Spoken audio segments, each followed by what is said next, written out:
안녕하세요. 마음의 주파수입니다. 각자의 마음이 서로 다른 주파수로 울리지만 우리는 이곳에서 하나로 만나게 됩니다.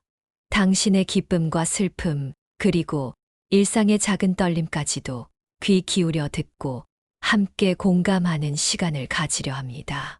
지금 이 순간 마음의 주파수에 담긴 당신의 이야기를 기다립니다. 여러분의 사연과 함께 이 공간이 더 따뜻해질 수 있도록 구독과 좋아요, 그리고 댓글로 당신의 마음을 들려주세요. 이제 사연을 들으러 가볼까요? 안녕하세요. 경기도에 사는 65세 김영희입니다. 오늘은 제가 지난 설날에 겪었던 정말 충격적이고 믿기 힘든 이야기를 들려드리려고 합니다. 며느리와 시누이가 말다툼 끝에 손까지 올리는 일이 벌어졌고, 저는 그날 밤 내내 속이 뒤집혀 잠 한숨도 못 잤습니다. 저는 과거 호된 시집살이를 했기 때문에 난 절대 며느리를 힘들게 하지 않겠다라는 굳은 다짐을 하며 살았습니다. 그런데 명절이 다가올 때마다 며느리의 무심한 태도와 이해할 수 없는 행동들로 갈등이 커지더니 결국 폭발해 버렸습니다. 특히 지난 설에는 며느리가 술에 취해 난동을 부리고 시누이와 크게 싸우는 바람에 더는 명절에 얼굴도 보고 싶지 않을 정도가 됐습니다. 그날의 기억만 떠올려도 가슴이 미어지고 속이 끓어오릅니다. 여러분은 이런 상황에서 어떻게 하셨겠습니까? 지금부터 제가 겪은 이야기를 하나하나 말씀드릴게요. 저희 사연을 들으시고 따뜻한 위로와 조언의 댓글 부탁드립니다. 구독과 좋아요도 눌러주시면 제게 큰 힘이 될 것 같습니다. 결혼 후 처음 시댁문을 열고 들어섰을 때 저는 새로운 가족을 만난다는 설렘보다 묘한 긴장감이 더 컸습니다. 그날 시어머니는 저를 부엌으로 데려가면서 이렇게 말했습니다. 며느리는 이 집의 딸이 아니야. 며느리는 이래야 우리 집에서 쓸모 있는 거야. 그 순간 제가 이 집에서 어떤 위치에 있는 사람인지 단번에 알게 되었습니다. 앉을 틈도 주지 않고 강된장 끓여봐 라는 말에 저는 속이 새카맣게 타들어갔습니다. 평생 밥상 한 번 제대로 차려본 적 없는 저는 냄비 앞에서 손이 덜덜 떨렸습니다. 된장찌개를 간보지도 못하고 끓이다 보니 된장이 넘치고 냄비 가장자리가 타들어갔습니다. 그 모습을 본 시어머니는 한숨을 쉬며 말했습니다. 이런 것도 못할 거면 우리 집에는 왜 온 거냐? 저는 아무 말도 하지 못한 채 눈물만 삼키며 냄비를 닦았습니다. 저녁 식사 시간에는 더 큰 시연이 기다리고 있었습니다. 가족들이 둘러앉아 제가 만든 음식을 평가하기 시작했는데 한 명 한 명 돌아가며 국물이 싱겁다, 정성이 없다, 먹기 불편하다는 말들을 쏟아냈습니다. 식탁 끝에서 숟가락을 잡고 있던 저는 숨이 턱턱 막히는 기분이었습니다. 그날 설거지를 하러 부엌에 서서 물을 틀었는데 손등에 뜨거운 물이 다 화상을 입었지만 누구 하나 괜찮냐고 물어주는 사람이 없었습니다. 오히려 시어머니는 제 옆에서 손놀림이 왜 그렇게 느리냐, 언제 다 할 거냐며 타박을 멈추지 않았습니다. 명절은 저에게 지옥 그 자체였습니다. 새벽 4시에 눈을 뜨고 부엌에 나가 전을 부치는 것으로 하루를 시작했습니다. 도라지를 손질하고 고사리를 다듬고 탕국을 끓이는 동안 허리는 휘어지고 손은 기름에 데어 빨갛게 부풀어 올랐습니다. 한 번은 도라지를 자르다 손가락을 칼에 베었는데 피가 뚝뚝 떨어지는 상황에서도 시어머니는 이렇게 말씀하셨습니다. 피 좀 묻는다고 큰일 나냐? 그런 걸로 일을 멈출 거면 며느리로 들어오지 말았어야지. 저는 눈물을 삼키며 계속해서 손을 움직였지만 속에서는 왜 나는 여기에 와서 이런 대접을 받아야 하나라는 생각이 떠나지 않았습니다. 모욕적인 말은 명절의 전통처럼 따라다녔습니다. 잠시라도 허리를 펴려고 거실에 앉아 있으면 시어머니가 다가와 말했습니다. 며느리가 앉아 있을 자리는 없다. 넌 앉을 생각 말고 손을 놀려라. 그 말을 들을 때마다 제 얼굴이 뜨겁게 달아오르고 자존심이 바닥까지 내려앉는 기분이 들었습니다. 친척들이 모이는 자리에서는 저를 향한 비난이 더 대놓고 이루어졌습니다. 이 집 며느리는 손도 느리고 머리도 느려서 못마땅하다는 말이 아무렇지 않게 오갔고 저는 바닥만 바라보며 꾹 참았습니다. 그날 밤 부엌 구석에서 혼자 울었습니다. 제 자신이 한없이 작고 초라하게 느껴졌습니다. 하지만 그럴 때마다 다짐했습니다. 내가 며느리가 생기면 절대 이렇게 하지 않겠다고요. 내 며느리는 존중받고 따뜻한 가족으로 대할 거라고 스스로에게 약속했습니다. 제가 겪은 아픔은 물려주지 않겠다고 몇 번이고 되뇌며 그 시간을 견뎌냈습니다. 시간이 흘러 막내 아들이 결혼하면서 저도 드디어 며느리를 맞이했습니다. 며느리가 처음 집에 인사를 오던 날, 저는 몇 날 며칠을 준비하며 설렜습니다. 어떻게 해야 며느리가 마음 편히 있을 수 있을까 생각하며 반찬 하나도 정성껏 만들고 집안 곳곳을 깨끗하게 치웠습니다. 그날 며느리가 문을 열고 들어오자 저는 활짝 웃으며 말했습니다. 어서 와라. 우리 집이 불편하면 안 된다. 내 집이라고 생각하고 편히 있어라. 제 진심이 담긴 말이었는데 며느리는 어색하게 웃으며 고개만 끄덕였습니다. 며느리와의 첫 명절이 다가왔을 때 저는 더 큰 마음으로 준비했습니다. 제사 준비는 물론 며느리가 고생할까봐 반찬을 미리 만들어두고 일은 제가 다 하기로 결심했습니다. 명절 하루 전날 밤 저는 며느리에게 조심스럽게 말했습니다. 내일 바쁘니까 너무 일찍 오지 말고 천천히 와도 된다. 힘들면 아예 오지 않아도 된다. 며느리는 웃으며 대답했습니다. 아유, 그래도 명절인데 와야죠. 매년 명절을 혼자서 일했던 것 같습니다. 시간이 지나면 알아서 하겠거니 하고 넘어갔습니다. 그렇게 저는 명절날 아침부터 부엌에 들어가 꼬박 서서 일했습니다. 고사리며 동태전, 탕국이며 나물까지 준비하느라 허리가 휘도록 움직였지만 그래도 마음만은 기뻤습니다. 며느리와 아들이 오면 화목한 시간을 보낼 거라고 생각했거든요. 하지만 며느리는 점심시간이 다 돼서야 도착했습니다. 저는 환하게 웃으며 반겼지만 며느리는 피곤한 얼굴로 들어와 인사를 건넸습니다. 늦어서 죄송해요. 오늘 일이 좀 많아서요. 그리고는 거실 소파에 앉아 아들과 대화를 나누기 시작했습니다. 그때 손자가 할머니, 과일 먹고 싶어요 라고 말했지만 며느리는 아무 말 없이 저를 쳐다봤습니다. 저는 아무렇지 않은 척 웃으며 과일을 깎아 손자에게 건넸습니다. 식사가 끝난 뒤 설거지를 하려고 준비하던 중 저는 며느리에게 말했습니다. 막내야, 상 좀 닦아줄래?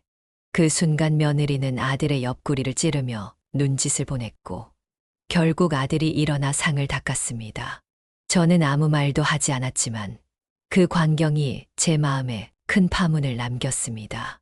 내가 이렇게 배려해 주는데 왜 나를 돕지 않는 걸까라는 생각에 속이 상했습니다. 그 후 몇 년 동안 명절은 비슷한 패턴으로 반복되었습니다.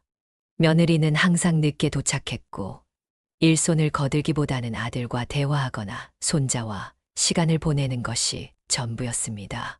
그렇다고 제가 강제로 일을 시킬 수도 없어서 항상 혼자 모든 일을 처리했습니다. 지난 설 며느리의 제안으로 역귀성을 하게 되었습니다. 저는 며느리의 어머니, 이번엔 저희 집으로 오세요. 잔적이랑 생선만 준비해 오시면 돼요. 라는 말을 듣고 정말 기뻤습니다.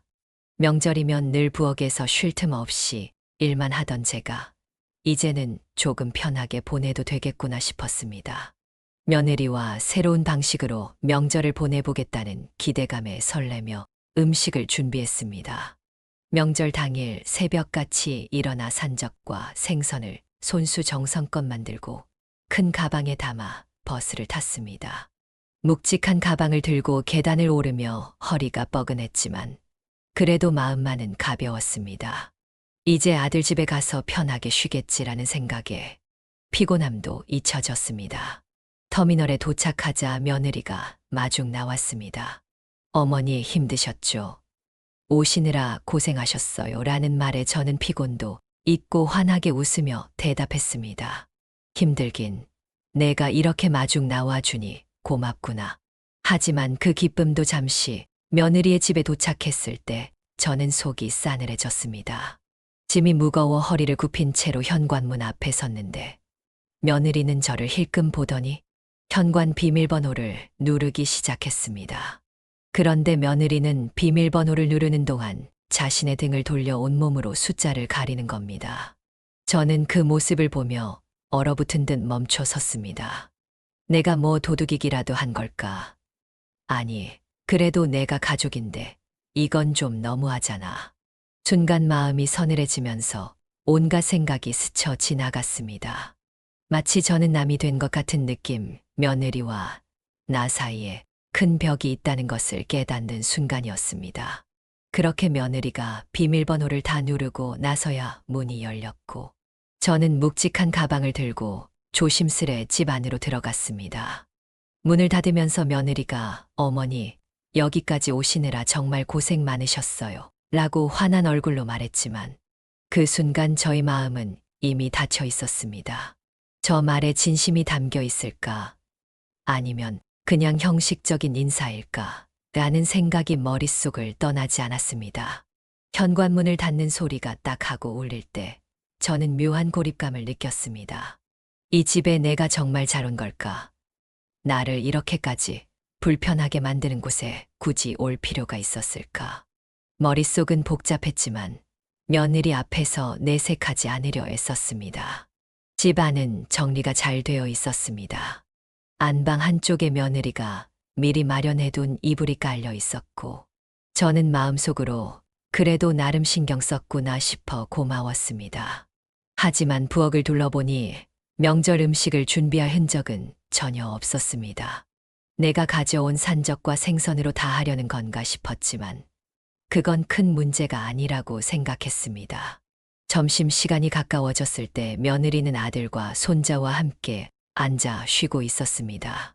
저는 가방에서 준비해 온 음식을 꺼내며 말했습니다. 내가 가져온 걸로 전 부치면 되겠다. 여기 기름 좀 내줄래? 그런데 며느리는 그 말을 듣고도 일어나지 않았습니다. 대신 손자에게 할머니 도와드려야지. 가서 기름 좀 가져와 라고 말했습니다. 순간 저는 당황했지만 아무 말도 하지 않았습니다. 손자가 기름병을 꺼내다 떨어뜨릴 뻔하자 저는 재빨리 다가가 손자 손에서 기름병을 받았습니다. 이게 뭐지? 내가 여기에 왜 온 걸까라는 생각이 스쳤습니다. 그러다 며느리가 어머니, 저 잠깐 나갔다 올게요. 중요한 약속이 있어서요. 라고 말했을 때 저는 그 자리에 얼어붙은 듯 멈춰 섰습니다. 명절 전날 아들네 집에서 음식을 준비하며 바쁘게 움직이고 있는 상황에서 약속이라니. 이게 무슨 소리인지 이해가 되지 않았습니다. 막내야, 무슨 약속인데 이렇게 나가야 하니? 라고 물었지만 며느리는 당연하다는 듯 대답했습니다. 어머니, 저도 제 친구들이랑 시간을 좀 보내야죠. 명절이라고 집에만 있을 수는 없잖아요. 그 말을 듣는 순간 제 가슴은 철렁 내려앉았습니다. 집에만 있을 수는 없다고. 그럼 나는 왜 여기까지 온 거지? 내가 내게 부탁해서 내가 이 무거운 음식을 다 준비해 온 건데. 머릿속에서는 수많은 생각이 교차했지만 저는 아무 말도 하지 않았습니다. 대답을 하려고 해도 목이 메어서 말이 나오지 않았습니다. 며느리는 아무렇지도 않게 옷을 챙겨 입고 나가버렸습니다. 문이 닫히는 소리가 뇌리에 쾅 하고 울렸습니다. 그 자리에 혼자 서 있던 저는 멍하니 부엌을 바라봤습니다. 냄비에서는 육수가 끓고 있었고 도마 위에는 아직 다듬지 못한 채소들이 널브러져 있었습니다. 내가 왜 이러고 있지? 명절에, 그것도 다른 사람 집에서. 내가 왜 이렇게 혼자 모든 걸 하고 있지? 허리를 굽혀 남은 음식을 정리하며 전을 부치기 시작했지만 손은 자꾸만 멈춰졌습니다. 전 부침개가 프라이팬 위에서 타들어가고 있는 것도 몰랐습니다. 갑자기 가슴이 뜨겁게 달아오르며 억울함이 북받쳐 올랐습니다. 내가 너를 딸처럼 생각해서 여기까지 온 건데 내가 나를 이렇게 대하는 이유가 뭐지? 내가 그렇게 하찮은 존재였던 걸까? 한참 뒤 아들이 부엌으로 들어왔습니다. 엄마, 혜진이가 조금 바쁜가 봐요. 이해 좀 해주세요. 그 말에 저는 더 이상 말을 할 수 없었습니다. 이해, 내가 내 집까지 와서 이러고 있는데 내가 뭘 더 이해해야 하는 거니?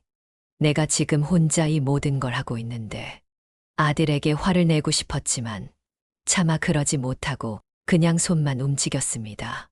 저녁 무렵 며느리가 돌아왔습니다.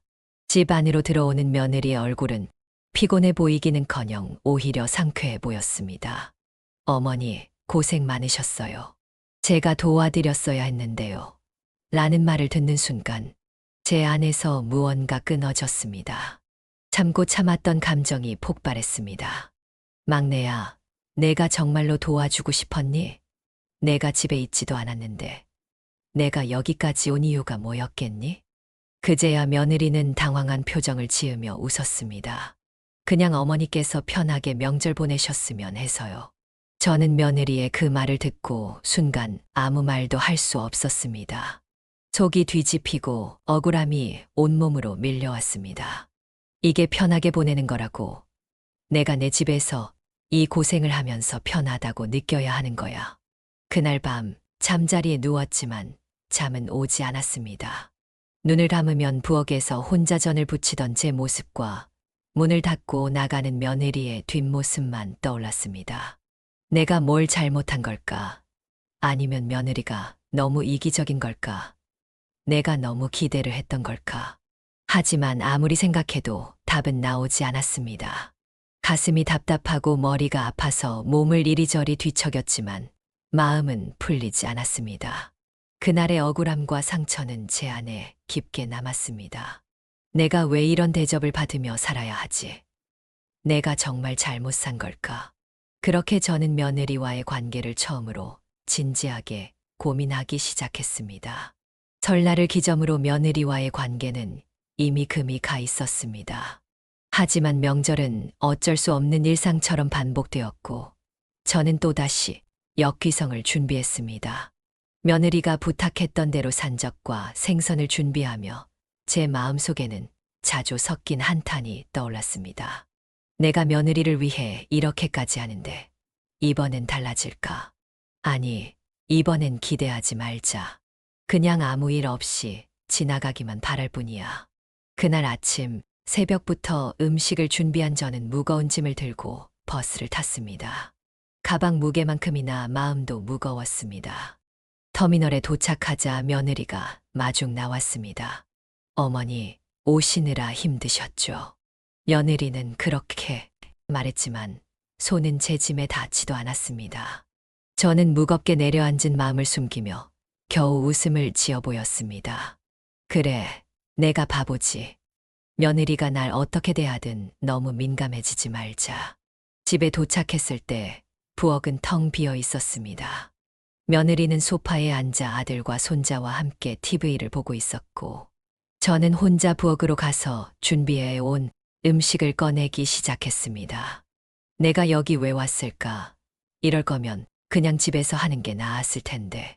프라이팬 위에서 전을 부치며 땀이 줄줄 흘렀습니다. 기름이 튀어 손등에 대었을 때 저도 모르게 아야 하고 소리를 질렀습니다.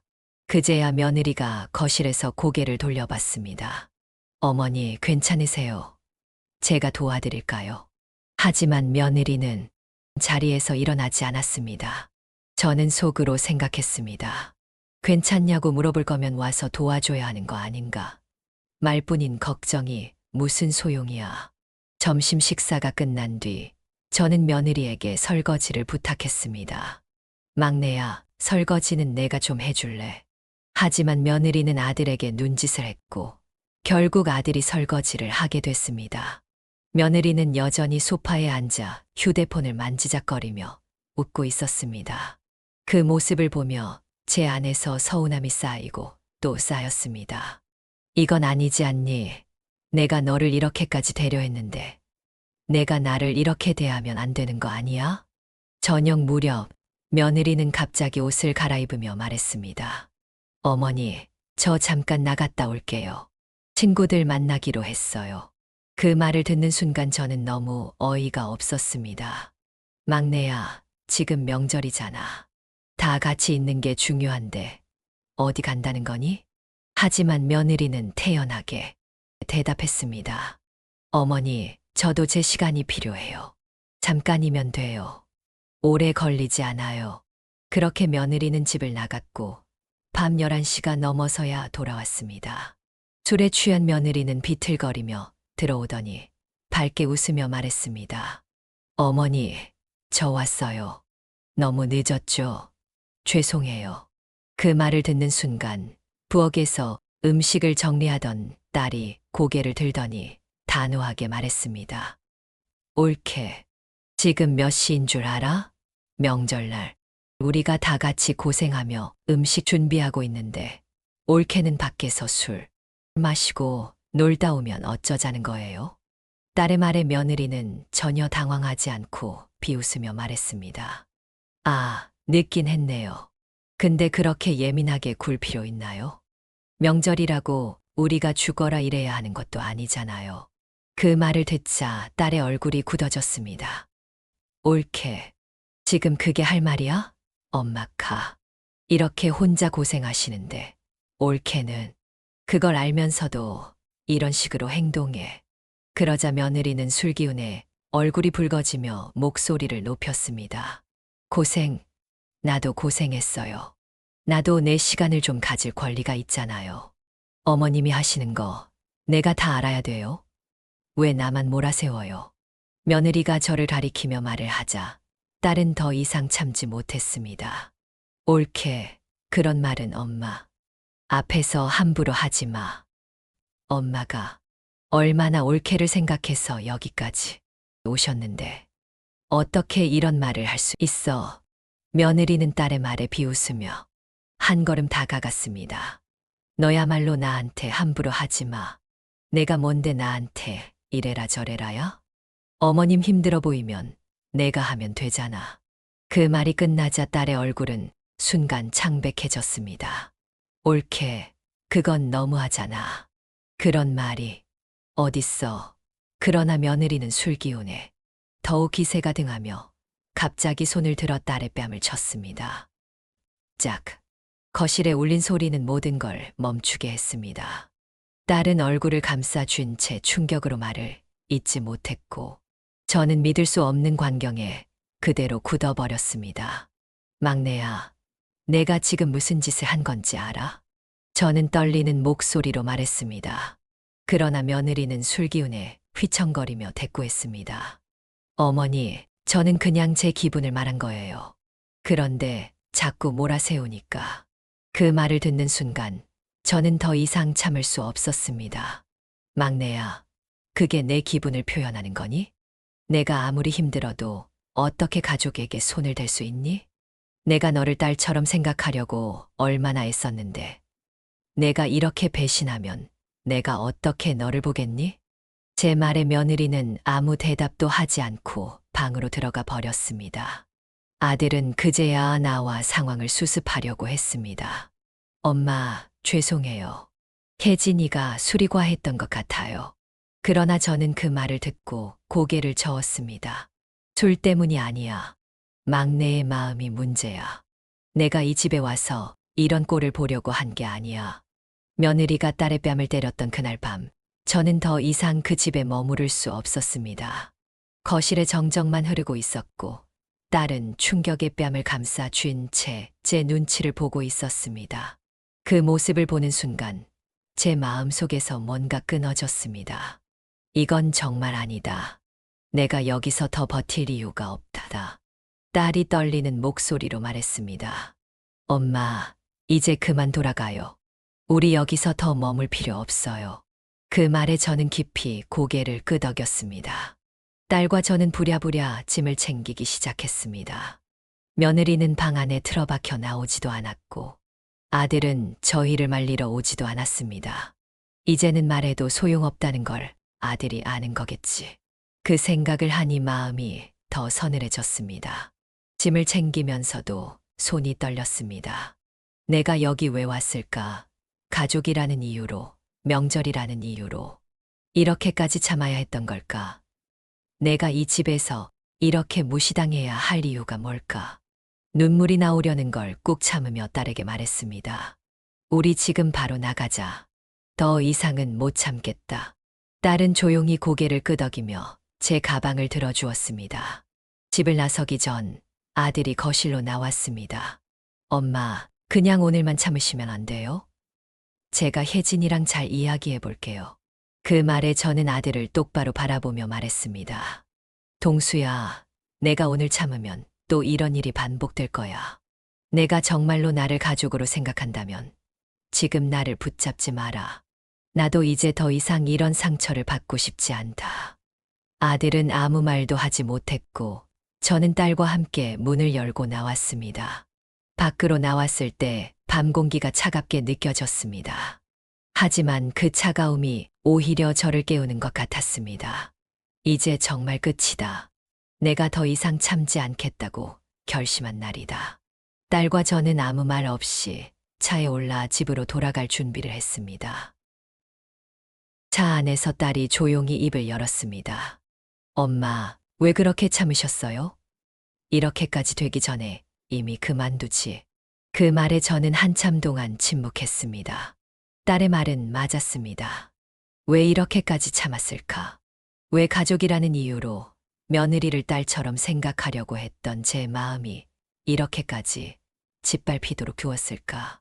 입술을 깨물며 딸에게 대답했습니다. 나도 모르겠다. 그냥 내가 말한 대로 가족이니까. 며느리도 딸처럼 대해주면 언젠가 나를 이해해 줄 거라고 생각했어. 그런데 내가 너무 바보였던 거지. 말을 마치고 나니 한숨이 저절로 나왔습니다. 딸은 제 손을 잡으며 말했습니다. 엄마, 이제 정말로 그만해요.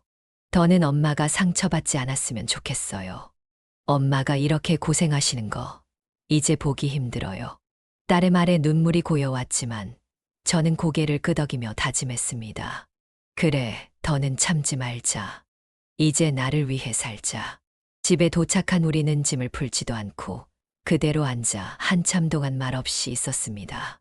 거실의 조용함이 오히려 저를 위로해 주는 것 같았습니다.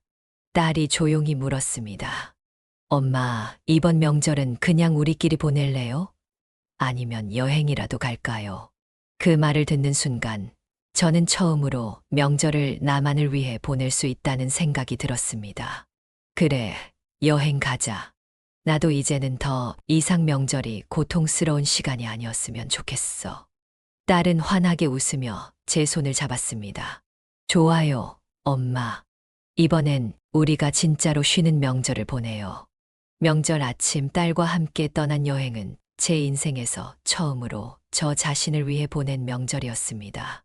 파도가 넘실대는 바닷가를 걷고 조용한 카페에서 딸과 커피를 마시며 웃고 떠들었습니다. 그 순간 지난 수년 동안 느꼈던 억울함과 고통이 조금씩 사라지는 기분이었습니다. 왜 이렇게 늦게 이 결정을 내렸을까? 더 일찍 나를 위해 살았다면 이렇게 고통스럽지 않았을 텐데. 그날 밤 딸과 함께 아들의 집을 떠난 이후로 저는 며느리와의 관계를 완전히 정리하기로 결심했습니다. 딸과 집으로 돌아오는 차 안에서 저는 생각했습니다. 가족이라는 이유로, 명절이라는 이유로 내가 이렇게까지 참아야 할 이유는 없어. 이젠 더 이상 나를 희생하지 않겠다. 그 결심이 생긴 순간 마음 한구석에서 묘한 해방감이 밀려왔습니다. 하지만 동시에 가슴이 먹먹해지기도 했습니다. 결국 이렇게까지 해야만 했던 걸까? 가족인데 왜 이렇게 멀어질 수밖에 없는 걸까? 여행에서 돌아온 후 저는 딸과 함께 조용히 저녁을 먹었습니다. 딸은 식사를 하던 중 조심스럽게 말했습니다. 엄마, 앞으로는 어떻게 하실 거예요? 그 말을 들은 순간 제 마음은 이미 답을 알고 있었습니다. 그래, 가지 않을 거다. 더 이상 나를 깎아내리면서 그 집에 있을 이유는 없지. 이제는 내가 나를 위해 살아야겠다. 딸은 고개를 끄덕이며 미소를 지었습니다. 잘하셨어요, 엄마. 이제 엄마도 좀 편히 쉬셔야죠. 그렇게 저는 며느리와의 관계를 완전히 단절하기로 결심했습니다. 며느리가 했던 행동과 말들은 용납할 수 없는 것이었습니다. 그리고 무엇보다도 제가 그동안 며느리를 딸처럼 아끼고 배려하려고 했던 제 마음이 완전히 짓밟힌 느낌이었습니다. 며칠 후 아들이 전화를 걸어왔습니다. 엄마, 며느리가 엄마 뵙고 싶어 하는데. 그 말이 나오자마자 저는 단호히 잘랐습니다. 아들아, 내 아내는 더 이상 우리 집에 올 필요가 없다.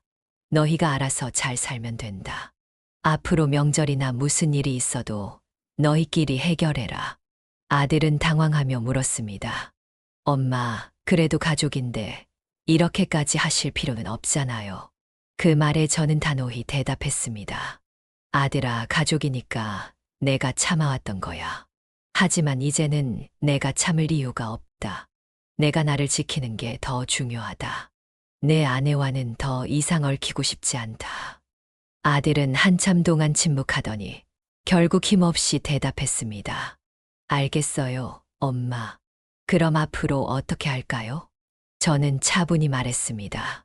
앞으로 무슨 일이 있으면 너와 내가 이야기하자. 내 아내와는 직접 연락하지 않겠다. 그게 나도 편하고 너희도 편할 거다.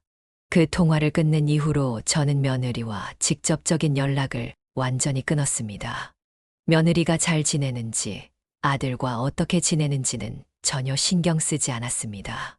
그리고 제 집에 며느리가 발을 들이는 일은 없도록 했습니다. 아들에게도 분명히 말했습니다. 내 아내가 우리 집에 오는 일은 없을 거야. 만약 내가 와야 할 일이 있으면 혼자 오든지 아니면 나와 밖에서 만나자. 그 말을 할 때 제 마음은 흔들리지 않았습니다. 내가 더 이상 며느리에게 상처받을 이유는 없어. 가족이든 뭐든 나를 무시하는 사람과는 얽히고 싶지 않다. 그렇게 몇 달이 흘렀습니다. 명절이 다가왔을 때 아들은 다시 한번 저를 설득하려 했습니다. 엄마, 이번 명절에만 와서 쉬세요. 그냥 아무것도 하지 마시고 편히 계시면 돼요. 저는 쓴웃음을 지으며 대답했습니다. 그게 쉬는 거니? 내가 그 집에 가는 순간 결국 내가 또 무언가를 해야 할 게 뻔해. 나는 이제 명절을 나를 위해 보낼 거다. 너희끼리 알아서 해라. 아들은 더 이상 말을 잇지 못했습니다. 그 이후로 저는 며느리와의 인연을 완전히 끊고 살아가고 있습니다. 며느리가 제게 연락을 해도 저는 받지 않았고 아들에게도 말했습니다. 앞으로 내 아내가 무슨 말을 하든 내가 나와 이야기해라. 나는 막내와 직접 얘기하고 싶지 않다. 그렇게 제 삶에서 며느리를 지우고 나니 이상하게도 마음이 편안해졌습니다. 억울함도 분노도 점차 사라지고 홀가분함이 제 자리를 채웠습니다. 물론 가끔은 씁쓸한 마음이 들기도 했습니다. 가족인데 이렇게까지 단절해야만 했던 걸까? 더 좋은 방법은 없었을까? 하지만 그런 생각이 들 때마다 저는 스스로에게 다짐했습니다. 그렇다고 내가 다시 그 고통 속으로 돌아갈 수는 없어. 가족이라도 서로 존중하지 않으면 아무 의미가 없다는 걸 깨달았잖아. 이제 저는 명절이 다가와도 걱정하지 않습니다.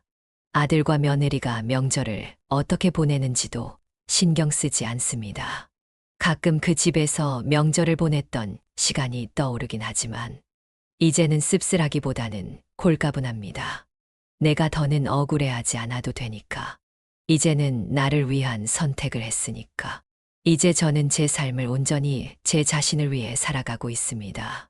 며느리가 없는 명절은 조용했고 저는 그 시간 동안 하고 싶었던 일들을 하며 지냈습니다. 책을 읽고 여행을 가고 친구들과 시간을 보내며 웃었습니다. 그렇게 명절은 더 이상 고통스러운 날이 아닌 제가 편안히 쉴 수 있는 시간이 되었습니다. 여러분은 가족 간의 갈등을 겪은 적이 있나요? 혹시 저처럼 모든 걸 내려놓고 싶었던 순간이 있으셨나요? 여러분의 이야기를 들려주세요. 그리고 이 이야기가 공감되셨다면 구독과 좋아요 부탁드립니다. 여러분의 응원이 제게는 큰 힘이 됩니다. 여러분, 이 이야기를 어떻게 보셨나요?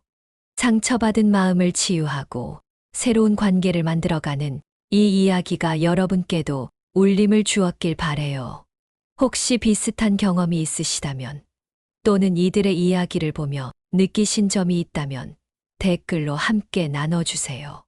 여러분의 이야기가 또 다른 누군가에게 위로와 용기가 될 수 있을 거예요. 구독과 좋아요로 응원도 부탁드려요. 다음 이야기로 찾아뵐 때까지 여러분의 일상에도 따뜻한 위로와 희망이 가득하시길 바래요. 지금까지 시청해 주셔서 감사합니다.